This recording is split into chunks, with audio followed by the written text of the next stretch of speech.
Proud to announce the Walt Disney Company is acquiring Lucasfilm, the global entertainment company founded by George Lucas and the home of the legendary Star Wars franchise. Unfortunately, identifying the exact moment where things went wrong for this franchise, it's kinda easy. Ultimately, once Star Wars left the hands of George Lucas and went into Disney's, everything changed. Certainly there will be arguments made for the next number of decades questioning what could have been if George hadn't sold his company and the intellectual property that he had created. Some will argue that things could or would be just as disastrous. The distaste nowadays for Disney and what they have created with this Star Wars franchise has certainly resulted in a lot of people revising their opinions of George Lucas's prequels. If the more positive opinions and appreciation nowadays for the prequels from the more hardcore Star Wars fans, if that had came a decade ago, one does have to wonder if that would have influenced Lucas's decision to move on. Maybe.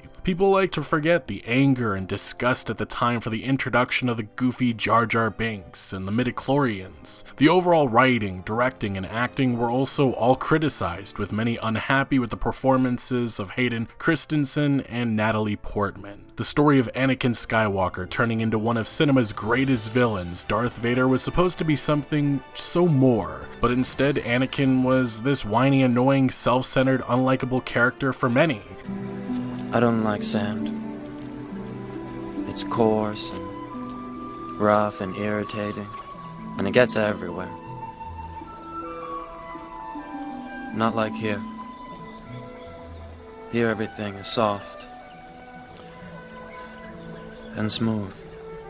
The thought of not being with you, I can't breathe. What do we do? I'm so scared. For myself, as someone who grew up with these prequels, I love these flawed movies, and Revenge of the Sith, still in my book, is arguably the second or third best Star Wars film ever. Either way, in 2012, George Lucas said goodbye, finally moving on by selling his life's work for billions of dollars. A few years following this, in an interview with Charlie Rose, it was quite clear that deep down Lucas had regrets of moving on from Star Wars. Disney, they looked at the stories and they said, we want to make something for the fans. So I said, all I wanted to do was tell a story of what happened. So all those Star Wars films. All the Star Wars films. They were your kids. Yeah, well, they are right. You know, I loved them. I created them. I'm very intimately involved in them, and obviously to sell them off. I sold them to the white slavers that take these things and. Okay,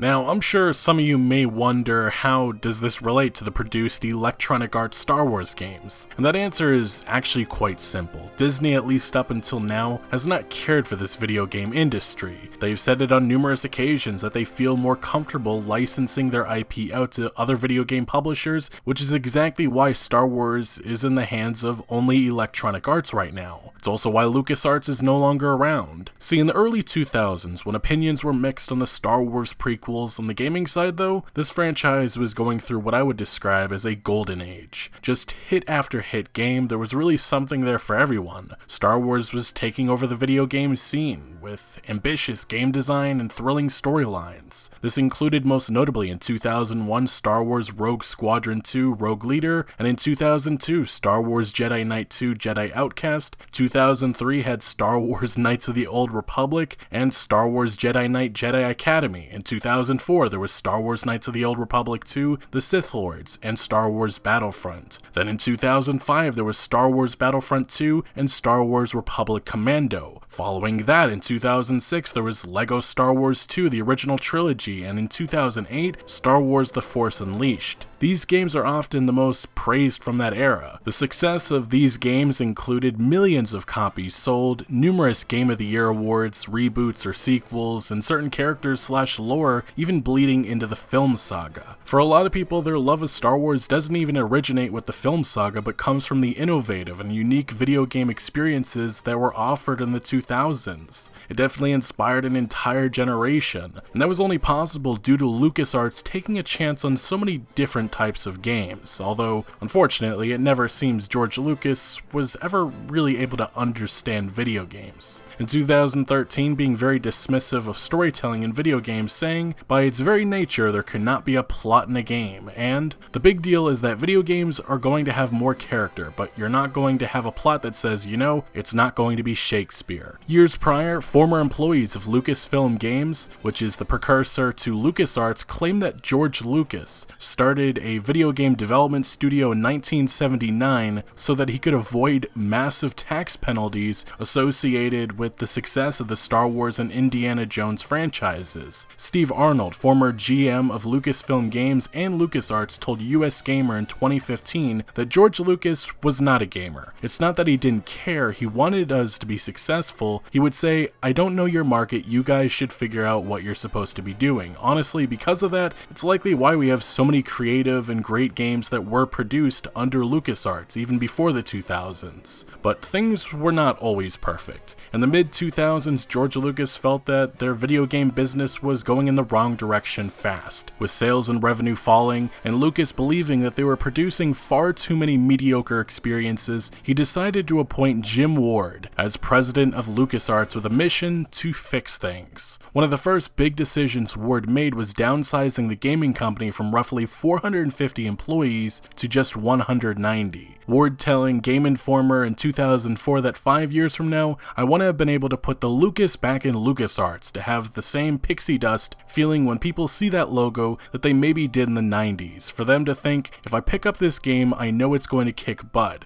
I know it's going to be of the highest quality and most creative thing out there. Ward's initial battle strategy paid off almost immediately, with Pandemic's Battlefront I enjoying great success. But there were many issues with Ward's leadership, which at times was quite destructive, and by 2008, he had resigned from the company. But around 2006 to 2007, George Lucas became more involved in his company's game development, offering creative input that received mixed feelings at times. For example, with Star Wars The Force Unleashed, the LucasArts development team wanted to give the main protagonist the Darth title, and George Lucas agreed, but only offered up 2 Darth titles for the team to choose from: Darth Icky and Darth Insanius. Obviously, the developers thought he was joking, but he was not, and the team were not too keen on the 2 choices. LucasArts would end up facing a lot of problems and challenges in the mid to late 2000s, with various projects being cancelled or just never getting off the ground. This included Star Wars Imperial Commando, a sequel to Republic Commando, Star Wars Knights of the Old Republic 3, Star Wars Jedi Knight 3 Brink of Darkness and Jedi Master, an internally developed Star Wars MMORPG codenamed Proteus, a Call of Duty-like shooter named Star Wars First Assault, and Star Wars Darth Maul, which would have had gamers portraying the Sith Lord. There was also a linear action game starring a Han Solo-like character, and a violent action game starring a Wookiee battling the Empire. All of these projects ended up being scrapped for varying reasons, but over the years, footage and images have leaked. Interestingly though, one of the bigger disappointments and failures came with Star Wars Battlefront II. Developer Free Radicals were entrusted with this experience and presented an ambitious plan for Battlefront III to LucasArts, but unfortunately they just never were able to deliver. The game went into development hell with various technical and stability issues plaguing the experience. Then the developer began missing milestones. Major cuts were made to both the game's single-player and multiplayer modes, communication became unclear, and LucasArts started to become concerned as resources were pulled from Battlefront III's development to 2008's Haze. After that, with Jim Ward now gone in 2008, his replacement created a hostile relationship with Free Radical, which led developers on that team to believe that LucasArts was trying and hopeful to see Free Radical fall because the publisher stopped funding the project around that time, and they knew the developer was running out of money fast. In early 2009, Free Radicals released a company video mocking LucasArts and Star Wars. I'm a representative of LucasArts, and would like to talk about Star Wars Battlefront 3.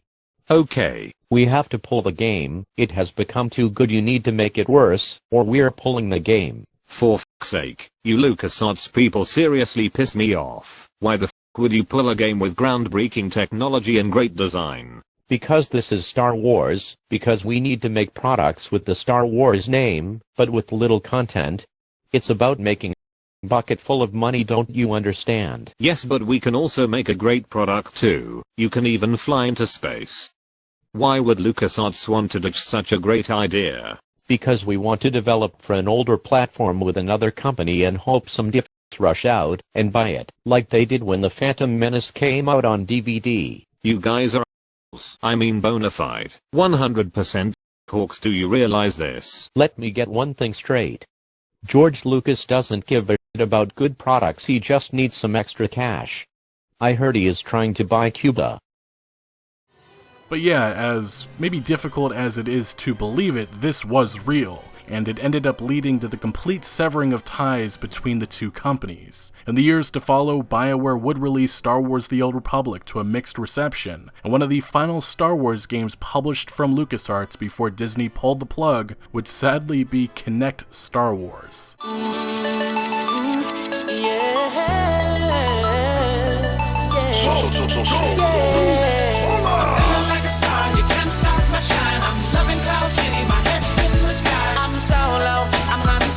Now, what's even more unfortunate is that before George Lucas sold his company and before Disney pulled the plug on LucasArts, the company was working on an innovative adventure game that would have had players portraying Boba Fett. Star Wars 1313 was a game that blew critics and users away, with an impressive gameplay reveal at E3 2012. One LucasArts employee telling Game Informer, "We were all really happy and driven to make Star Wars 1313 the best Star Wars game yet. It was fun seeing fans gush about it. It was also fun showing the world their first next-generation game. We got in a lot of trouble for that. Ultimately, many had initially assumed it was great news for LucasArts that Disney had purchased the parent company. It created a sense of hope for the future, but on April 3rd, 2013, Disney shut down the gaming company, laying off more than 150 employees and canceling the innovative Star Wars 1313 and equally impressive Star Wars First Assault. LucasArts had many problems, but they also inspired a generation by producing so many unique Star Wars games, some of which are considered the greatest video games ever created. What feels so tragic is once this company began to feel hope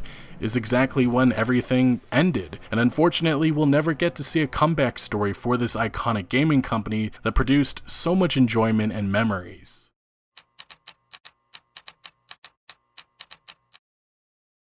Only a month following the closure of LucasArts as a game publisher and developer, it was announced by video game giant publisher Electronic Arts that they were signing an exclusive deal with Disney to make Star Wars games. This deal was perfect for Disney because it achieved exactly what they had hoped for: the ability to distance themselves away from the video game market while letting Electronic Arts take the risks with producing Star Wars games. Oh, and it also guaranteed them lots and lots of money, which is Disney's sole focus and care. Sure, Lucasfilm president Kathleen Kennedy put out a statement at the time claiming that the decision came down to picking a publisher that could consistently deliver great Star Wars games for years to come, but that certainly wasn't factored at all into this exclusivity deal. It was whoever could pay the most, open to the highest bidder, and despite EA's horrendous reputation, they still have always been able to rake in the cash. Of course, that's largely due to the company's numerous exploitative and manipulative monetization schemes over the years, but we'll dive into that in a little bit. So EA gained exclusive rights to make Star Wars games for the next 10 years, ending or maybe being renewed around 2023. Who knows what will happen? But at the time, there was a mix of emotion over this announcement. BioWare was still seen as one of the top video game developers of this industry, with many growing excited for the upcoming Dragon Age Inquisition. And the belief that so many had was that the developer would eventually make the long-awaited Star Wars KOTOR 3. DICE was still for many considered as arguably the best FPS developers of this industry, so the assumption was that they would probably give fans the Star Wars Battlefront 3 that they never got from LucasArts. Then there was Visceral Games, best known for their work on the Dead Space franchise, and really there was quite a few reasons to have hope. Talented studios, enormous budgets, massive beloved IP, heck, Kathleen Kennedy even kept some hope alive for Star Wars 1313, although years later I can confirm that she likely was just trying to avoid questions or criticism by simply saying that they were looking into saving some of the unused assets, when in reality they had moved on from that when LucasArts was shut down. I will admit it was a good PR-friendly statement that likely had zero substance to it. But for the early years of Star Wars under Electronic Arts, excitement remained high, as there was also increased excitement for the return of the film saga with Episode 7. During E3 2013, Electronic Arts really jump-started hype with a very early tease of 2015 Star Wars Battlefront. The cinematic trailer offered hungry players just a taste of what DICE was looking to create with this beloved franchise. Ultimately, the first Star Wars game produced by Electronic Arts under this exclusive deal was just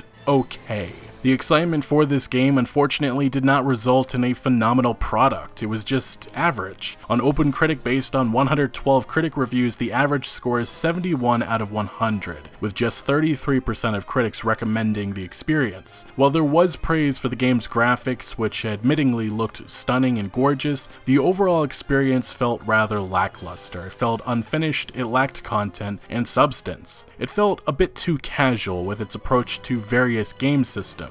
Electronic Arts would later admit that one of the game's biggest mind-boggling omissions, a single-player campaign, did not happen because they wanted to release the game close to The Force Awakens to maximize profits. Surprise, surprise. What was more insulting with Battlefront 2015 was EA's monetization shenanigans, which included a $50 season pass covering 4 expansion packs for a $60 game that severely was lacking content at release. Essentially, the full cost for the Battlefront experience was around $120. Now, moving past Battlefront 2015, EA vowed to do better. They understood that many felt disappointed, and they claimed that they would improve. Unfortunately, that's not at all what would happen. Fast forward to 2017, EA's love affair with online casinos would finally become exposed to the entire world. See, the focus and problem with Electronic Arts is their attention to manipulating players out of lots and lots of money. This is one of the primary ways how the company has earned its negative reputation. Through the years, EA has experimented and been called out for all kinds of monetization nonsense, like Day 1 DLC, their horrible online pass program, and loot boxes. In early 2017, EA CFO Blake Jorgensen hyped up to investors their want to push their controversial Ultimate Team program into their non-sports franchises. Jorgensen specifically saying at the time, like Battlefield or Battlefront, our Star Wars game, which are very similar in the depth of play, we can possibly add a similar mechanic to that. We spend a lot of time thinking about it, not for tomorrow, but over the next couple of years. You're going to see a lot more of that in our portfolio.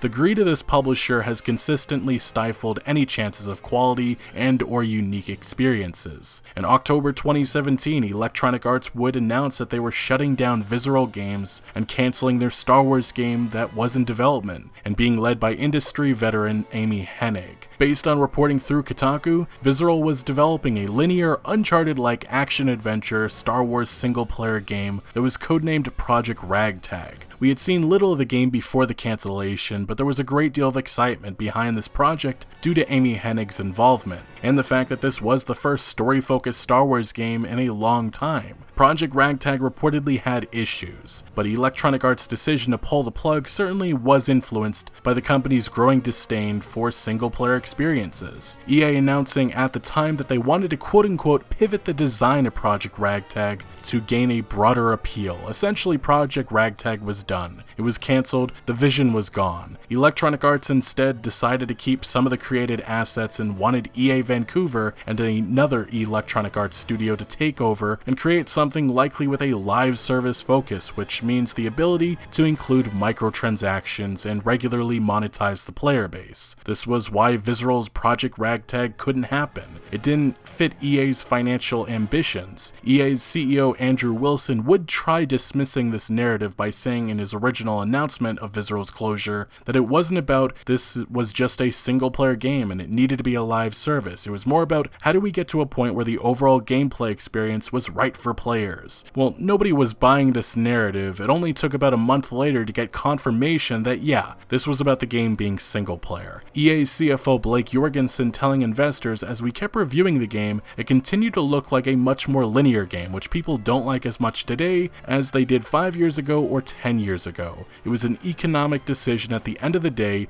You gotta cut the bridge when you realize you can't make a lot of money on something. So this is why Project Ragtag, described as Star Wars meets Ocean's 11, was scrapped. Former developers of the game would later tell Kotaku that it felt like EA never was committed to the game because of what it represented. But almost immediately following the pain of seeing a beloved studio and their game get shut down, Electronic Arts found yet another way to anger fans, this time with Star Wars Battlefront II, one of the most controversial video game releases ever, all because of a massive greedy mistake that Electronic Arts made, which backfired so badly that it drew the attention and ire of Disney CEO Bob Iger.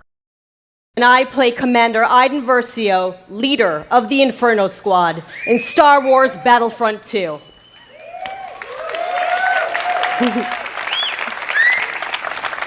I'm also an advocate for in-depth cinema caliber story in games. That tweet from John Boyega was like the tweet heard around the world. It spoke for all of us. When can we play a Star Wars story? We don't want to just relive the movies, we've watched them a million times. What we want to do is have a new and authentic, untold story.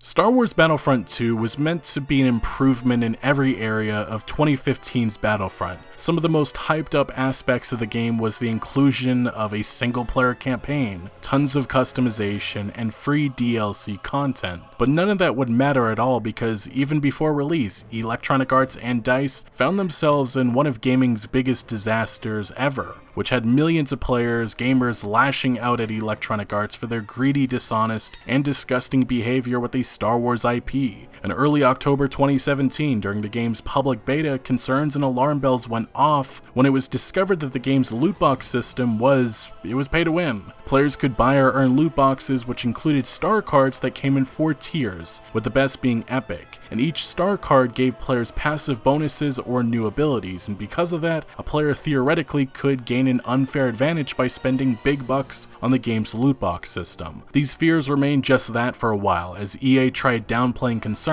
claiming that they were listening to the community and would ensure that the game was fair for everyone and not pay to win.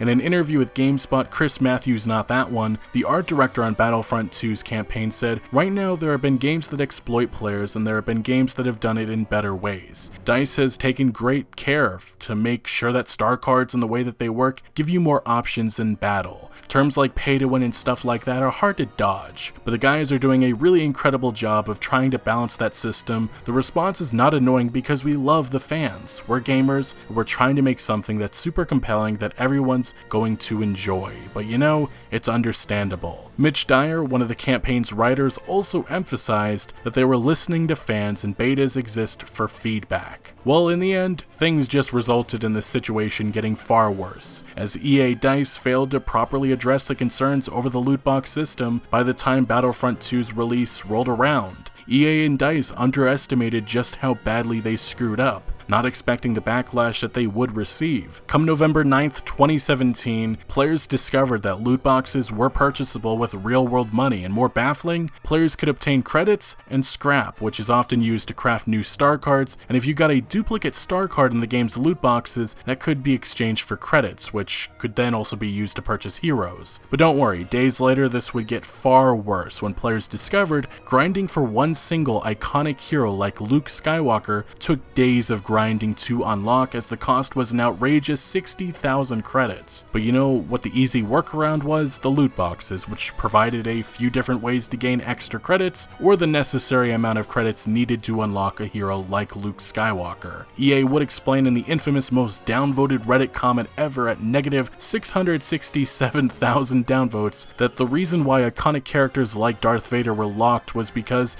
the intent was to provide players with a sense of pride and accomplishment for unlocking different heroes. Years later, this sense of pride and accomplishment line is still often used to mock the incompetence of Electronic Arts. Eventually though, EA would be forced to reduce the cost of unlocking heroes significantly, but not before reducing some rewards significantly. Days later, on November 17th, the game's microtransaction system was taken offline. And this was due to Disney reaching out and making their displeasure known about the negative attention EA was attracting to the Star Wars franchise. The damage was done though, as the situation even broke into mainstream media. In the days, weeks, months, and years to follow, EA would provide a series of non-apologies and explanations for what went wrong. EA CFO Blake Jorgensen notoriously claimed in late November 2017 that the reason why they did not go cosmetic only with Battlefront 2 was because they wanted to be faithful to Star Wars canon and quote-unquote, you probably don't want Darth Vader in pink. Following this interview, mods began to pop up making Darth Vader, you guessed it, pink in Battlefront 2. A few months later, EA would confirm the financial damage because of this controversy that surrounded this game, with Battlefront 2 failing to meet sales expectations, missing EA's estimates by a lot. Battlefront 2 overall was a game that was, again, just average. Even forgetting the outrage for a second, many critics and users felt disappointed by the game delivered in late 2017. The hyped-up campaign starring Aiden Versio, who deserved a better script, was extremely overhyped and lackluster in quality. The game's progression system was disastrous, and the monetization system in place just ruined everything. Because of those factors, on OpenCritic based on 133 critic reviews, the average score was a crappy 68 out of 100, with just 28% of critics recommending Star Wars Battlefront 2. Eventually though, EA DICE would revamp the game's progression system big time, and years later DICE now admits that they hit rock bottom. But as I said before, the damage was done with Star Wars Battlefront 2 becoming the poster child of what's wrong with the video game industry as publishers attempt to turn games into online casinos. Almost immediately once this situation blew up, one of the first politicians to call for an investigation into EA's predatory practices was Hawaii politician Chris Lee, who held a press conference calling out the multi-billion-dollar video game corporation. We are here today to ensure future protections for kids, youth, and everyone when it comes to the spread of predatory practices in online gaming and the significant financial consequences that it can have on families and has been having on families around this nation. This game is a Star Wars themed online casino designed to lure kids into spending money. It's a trap. What has since followed is governments worldwide cracking down on loot boxes. Some countries now even restricting or straight up banning the gambling mechanic in video games. In the United States, we have actually seen movement on a federal level with bipartisan support last year for a bill that would ban the sale of loot boxes to kids. EA screwed up monumentally with Star Wars Battlefront 2. What they did was wake up the world to the horrors of this video game industry and expose their own business model, which relies on manipulative loot boxes, to potential regulation and restrictions. EA also has further opened themselves up to mockery, although to be fair, that was something that they were doing to equal success even before this giant disaster. Moving past Star Wars Battlefront 2, at least for now, EA still continued to anger and disappoint fans as it was revealed in early 2019 that yet another Star Wars game was being cancelled. This time being the Star Wars game EA Vancouver had been developing, which was codenamed Project Orca. This was supposed to be a Star Wars journey which would have involved playing as a scoundrel or bounty hunter who could explore various open-world planets and work with different factions across the Star Wars universe. EA leadership ultimately cancelled Orca and decided to go with a smaller Star Wars game that could be ready for release right around the launch of the next generation of consoles in late 2020. Reactions to this news was just devastation, as it had become abundantly clear to many that this EA Disney Star Wars exclusivity deal was a failure that needed to end sooner rather than later. This sentiment would be shared by Star Wars Rogue One writer Gary Whitta, who slammed the video game publisher for their piss-poor handling of the Star Wars IP. If I were the head of Disney, I don't know what is in the contract language, but if there was a get-out clause or some kind of pull-the-plug thing where halfway through the deal, if you're not satisfied, you can just take the license away, I would take the license away from EA because it's been catastrophically mismanaged, and it's an embarrassment. And Star Wars is the crown jewel of video game franchise licenses. Of franchises, right? Yeah. And EA have squandered it to a negligent degree. Like, if I was an EA shareholder, I'd be f***ing furious. But the reality is, if I were Bob Iger or whoever makes these deals at Disney at this level, and I was about to sign a 10-year deal with Disney, and I had a crystal ball and I was able to see halfway through the deal what I would have got for my investment, what EA would have delivered in the first 5 years of that 10-year deal, there's no way I would have signed the deal. For what it's worth, the smaller Star Wars game that was supposed to replace Project Orca has also since been cancelled. Revealed in early 2020, Kotaku reported that EA cancelled a Star Wars Battlefront spin-off codenamed Project Viking because it wouldn't be ready in time for the next generation of consoles, and the company's leadership had zero interest in extending the timeline. The game would have featured an open world to explore and a heavy focus on story and characters. Based on leaks, this is the third EA Star Wars game to be cancelled, and probably not the last. How many times do we have to teach you this lesson, old man? I love the young people. But the real problem moving forward is understanding if EA's leadership is even interested at all in creating innovative and unique Star Wars experiences. Frank Gibeau, president of EA Labels back in 2013, had said it was every developer's dream of creating games for the Star Wars universe. But that was 2013. See, Gibeau left the company in May 2015, and other EA executives that were responsible for that deal have moved on. But most importantly, the current EA CEO, Andrew Wilson, was not a part of the group who made the original exclusivity deal, which many question if Wilson is at all interested in making Star Wars games, largely due to the fact that Wilson has an obsession with concentrating their resources and efforts on EA-owned franchises like Battlefield and Mass Effect. Wilson follows what financially makes the most sense, which Electronic Arts not having to pay licensing fees or other royalties for their owned properties like Battlefield is a clear benefit, and even beyond just that, EA has been making it a point to have all of their games utilizing the Frostbite game engine, which, yes, again, fully owned by EA, although many developers over the years have complained about the difficult engine and claimed it created more problems than anything else. Wilson can claim that he's looking to create the biggest and most innovative Star Wars experiences around, but ultimately he decides what gets funding, and concentrating the company's efforts on EA-owned IP unfortunately makes a lot of sense, which is exactly why I've always said that a Star Wars 1313 under EA cannot happen, or even an experience in the scope of, say, Red Dead Redemption 2 or The Witcher 3 Wild Hunt. EA is not wanting to commit to a massive project like that. That's evidenced by the cancellations of the various ambitious Star Wars games over the years, and more notably the reasoning, which seems to always be about the project taking too long to develop. Under EA, we can get some good Star Wars experiences. That's evidenced by last year's Jedi Fallen Order, but the difficult reality is that there is a limit to the scope that EA is looking or wanting to fund. That strategy is not changing anytime soon, and yes, it most certainly hurts creativity, innovation, and really what could be developed. We never will see the full potential of EA Star Wars because of greed.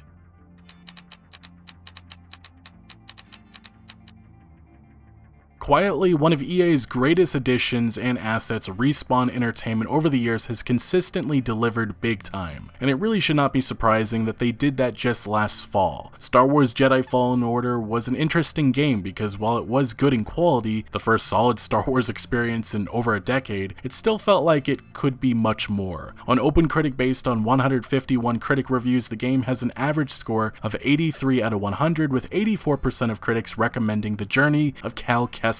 Many critics complimented the beautiful environments, the Dark Souls-like combat, and the compelling cast of characters, but even this wasn't perfect, as Jedi Fallen Order borrowed significantly from other games and genres, kind of being a good mashup of various beloved titles like God of War, Dark Souls, Uncharted, Tomb Raider, The Legend of Zelda Breath of the Wild, and Metroid Prime. Jedi Fallen Order was not original or unique, which a lot of people took issue with, considering over a decade ago, Star Wars was defining this game's industry with things never seen before. Regardless, Jedi Fallen Order was a solid action-adventure title that enjoyed great sales success, something that took EA's leadership by surprise because they didn't believe that there was much interest in a single-player game like this. But Jedi Fallen Order also included no microtransactions, a point that EA heavily marketed, and one that took former Visceral Games and Project Ragtag lead Amy Hennig by surprise. Respawn Entertainment had done the impossible. Sure, they likely benefited from having the project in development before even being purchased by EA, and also having a strong leadership team, but they delivered, which matters most. Finally, there was a bit of of hope, a feeling that maybe something worthwhile can come from EA, although again, this is a huge departure in expectations compared to the glorious 2000s. But it wasn't just Star Wars Jedi Fallen Order that inspired hope, because the controversial Star Wars Battlefront II had transformed into something many had expected and wanted at release, not months and years later. Star Wars Battlefront II finally was, at least from a multiplayer point of view, pretty darn good. This is one of gaming's biggest comebacks, but unfortunately, due to the game's horrendous launch, many have moved on and will never experience one of the best multiplayer shooter experiences around right now. DICE deserves a lot of credit for what they have been able to achieve. The team had to completely rework the game's problematic progression system, a task that would take 5 months of time, and more importantly, it took resources away from creating new exciting content, but 2 years later, Battlefront 2 is a ton of fun, which has enjoyed all kinds of huge content updates that has kept players engaged. But looking to the future, it's really still unclear what to expect from EA. Rumors and leaks have indicated that some exciting projects may be in the works, but again, following the various cancellations over the years, it's a wait and see. Now, one of the more encouraging leaks coming via Cinelinx indicates that a remake of the beloved Star Wars KOTOR games may be coming in the near future. This was further backed up when Kotaku reporter Jason Schreier stated on Twitter that this was something not coming via Electronic Arts. Many, including myself, assumed that this was confirmation that the leak was false, but Schreier countered with a response that indicates that EA may be sub-licensing the Star Wars IP to a mysterious outside studio to develop a remake of the Star Wars KOTOR games. Cinelinx would also leak that, not surprising, a Star Wars Jedi Fallen Order sequel was in development, something Star Wars related was being worked on for the Nintendo Switch, and a Star Wars High Republic tie-in game was in development and set to maybe launch in 2021. This Star Wars High Republic tie-in game would later accidentally be leaked via a PlayStation Store data mine in early 2020, being titled Project Maverick as seen in this official artwork. Kotaku confirmed that this was being developed by EA Motive and was described as a smaller, more unusual project. The future of Star Wars in gaming is still uncertain, especially now with Disney CEO Bob Iger stepping down and Bob Chapek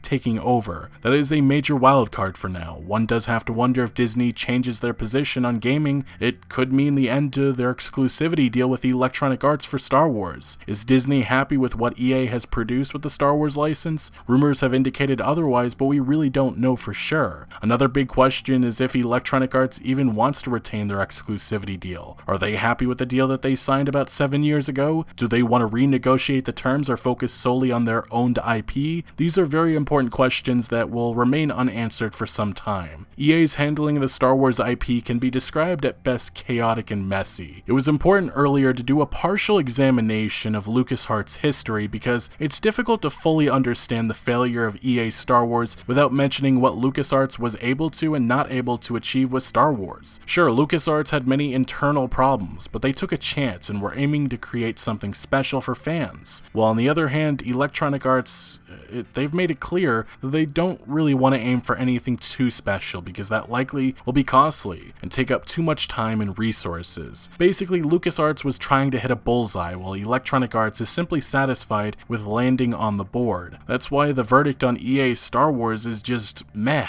Sure, there will be some good, but I think anyone watching would prefer things opening up. Let more developers have a chance with this IP. That's how you ensure companies like Electronic Arts take this more seriously. There's a need for competition, or at the very least someone else having the ability to make Star Wars games. This IP is not being treated as the crown jewel of gaming, it's being treated closer to the lazy annual releases of FIFA and Madden. Until Disney takes this more serious and changes course, things are not going to change, because if the next deal is again exclusive rights to the Star Wars IP being decided by the highest bidder, it could result in another giant AAA publisher like Take-Two Interactive or Activision Blizzard swooping in and giving us yet another decade of what we've seen from Electronic Arts. Star Wars as a whole is not in a very good place right now, with many upset or disappointed by the recent trilogy of saga films. The same could be said about the prequels, which received a lot of criticism for varying reasons, but the difference between these two periods of times is that the troubled LucasArts was inspiring a generation with hit after hit game, mixed in with some bummers, while Electronic Arts on the other hand has consistently disappointed, focusing on implementing greedy monetization systems and really just lowering the bar in terms of expectations of what a Star Wars adventure can be. Will that opinion change in the next few years? If I had to guess, I'd say it's very unlikely. Anyway, EA Star Wars has been at times controversial and underwhelming. More recently, there has been some big positive moments and reasons to be hopeful, but these moments do feel few and far between. But what do you make of EA Star Wars? Do you think it's time for Disney to take their exclusive rights away? Do you think Disney needs to change how they view the video game industry? And or do you think EA is starting to move in the right direction? Let me know your thoughts down in the comment section below, but thank you for watching. Make sure to leave a like if you did enjoy this video or if you found any informative value, and make sure to follow my other social media accounts for updates on new videos. Links are always down the description below. I'm most active on Twitter, giving opinions on news that I do not always get into video form, so do make sure to follow me over there. Also check out my Discord for all sorts of discussion on games, and again, thank you for joining. Consider subscribing for more videos like this, and I'll see you later.